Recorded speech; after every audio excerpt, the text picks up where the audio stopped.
Hello, everybody. This is Salil Tripathi from the Institute for Human Rights and Business, and I'm in conversation today with Anneke Van Woudenberg, who's the Executive Director of RAID, that's Rights and Accountability in Development.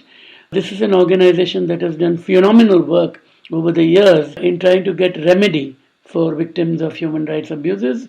It has focused particularly towards situations of armed conflict in the Democratic Republic of Congo and taken up cases that have gone to the OECD National Contact Point mechanisms and so on. And Anneke, welcome to our podcast. The question I have is about the verdict today from the African Commission, which deals with the Anvil case. Can you tell us a bit about the background of the case and about the verdict itself? Sure. Well, it's a phenomenal victory, really, for the victims of a small town in southern Democratic Republic of Congo called Kilwa, which is a town that's on the border with Zambia, and also a town that very nearby to it has a large copper and silver mine. And in 2004, the Congolese army, allegedly in an attempt to put down some rebels, went on a rampage in this town, killing some 73 people and summarily executing many of them, shelling the town, killing lots of women and children in the process. What was critical as part of this massacre is that Anvil Mining, who operated the nearby mine, played an important and substantial role in the course of those killings by, in fact, providing significant logistical support to the Congolese army, including chartering planes or permitting soldiers to go on the planes that were bringing them into the town of Kilwa. Their vehicles were used, their drivers were used, and that role was really quite important and indeed significant, according to United Nations investigation, to how that massacre was committed. Now, Anvil is a multinational. It's from Canada, am I right? So Anvil is a Canadian-Australian Right. company with offices in both Canada and in Australia, and this mine was one of their most important assets.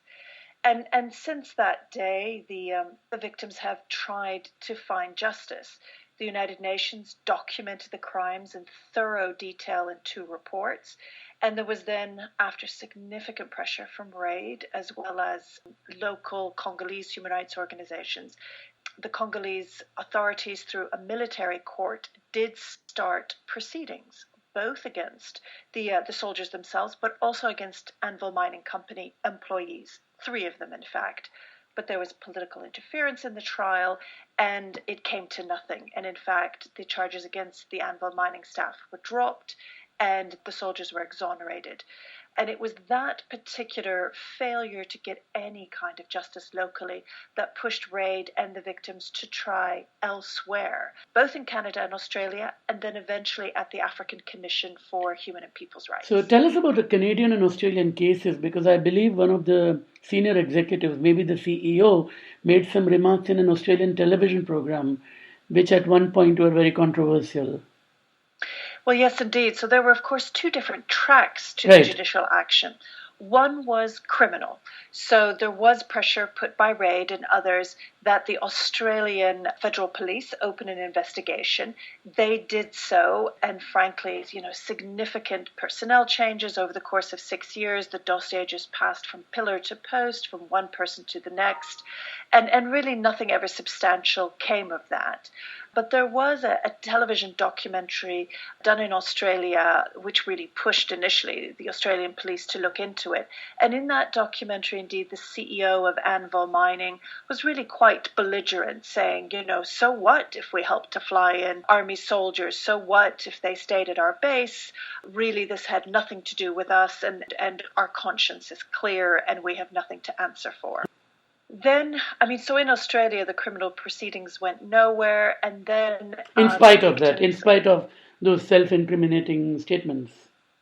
Correct. So in spite of that pressure, and frankly, I think the Australian Federal Police never took the investigation terribly seriously. They interviewed some Anvil Mining employees, but never sought to interview the victims or the eyewitnesses, who, of course, would have been crucial to the case. So then the action ping-ponged to Canada, where the victims, again with the support of RAID and some other international organizations, attempted a class action suit against Anvil Mining's Canadian entity. And that initially had some success on its first instance, where a court in Quebec in Canada agreed that it would have jurisdiction. But that decision was appealed by Anvil Mining, and the victims lost on appeal, where the Quebec Superior Court decided on forum non-convenience that in fact Canada was not the appropriate place and it should be heard in either Congo or Australia. Congo had been tried and failed, so that was obviously not an option, and Australia was proving to be extremely difficult, and it appeared to be the end of the road.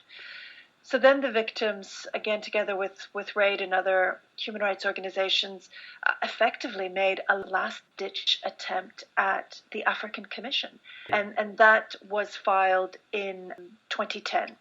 And so it is that decision, which took 7 years, that has just come down, and where finally we see victory for So the tell us about the judgment. What does it say? So the judgment is, well, it's 48 pages long, so it goes into an extreme amount of detail. Look, in a nutshell, it finds that the Congolese government was responsible for the abuses by its soldiers in Congo, that those soldiers should be held to account, and that the victims should be awarded $2.5 million, and that is only for the 8 victims represented in the complaint, because they suffered significant violations of their human rights and suffered violations of the African Charter on Human and People's Rights. But intriguingly, the African Commission also pointed its finger at Anvil Mining. This is what's really important about this case, because usually the African Commission only deals with the violations of states. But in this particular case, it did say that Anvil Mining, and in fact extractive industry companies like Anvil Mining, also have a responsibility to uphold human rights, and they cannot ignore or violate the rights of the communities in which they're operating. And so what the commission then says is there needs to be a new investigation here, and that both Congolese government agents or the soldiers, as well as Anvil Mining employees, need to answer for their crimes, be investigated and prosecuted. And that really is something quite extraordinary, as well, of course, as the historic compensation that the Commission has awarded. Right. Now, how do you see this forward in terms of standard setting? Do you expect this to mean companies taking better due diligence steps? Do you expect issues like this to be explored more closely at voluntary principles of the Independent Code of Conduct for private security companies? Do you expect greater regulation by the state? What is the next step as we go forward? Well, again, something innovative about this judgment is that the Commission does say that the Congolese government should put in place a monitoring commission, including representatives of the victims, to in fact monitor implementation of the decision. But at the end of the day, this is a decision for the Congolese government. It's the Congolese government that is a member state of the African Union, and hence that needs to implement the decision. Right, so the enforceability depends on the Congolese government's willingness to do so. Correct. So it would be now up to the Congolese government to implement it. We would expect, and I'm sure it will occur, that Congolese civil society will be actively pushing for this. But frankly, this is also something that governments who support Congo and who support the African Union should be insisting on implementation of this decision. But I do think there's a couple of other new avenues that now open up for judicial action. So one, of course, is Congo, and we'll need to push that Congo starts a new investigation that is, in fact, much better than the previous one. I have to be honest, the African Commission was scathing about the Congolese military trial that was held in relation to the Anvil Mining employees and the soldiers responsible, saying it was just an utter travesty of justice. So that is, of course, one possibility that we could see some degree of remedy and new standards set there. But I'd say there's a couple of other places where potentially there's some possibility for action. And that's back in Australia and Canada.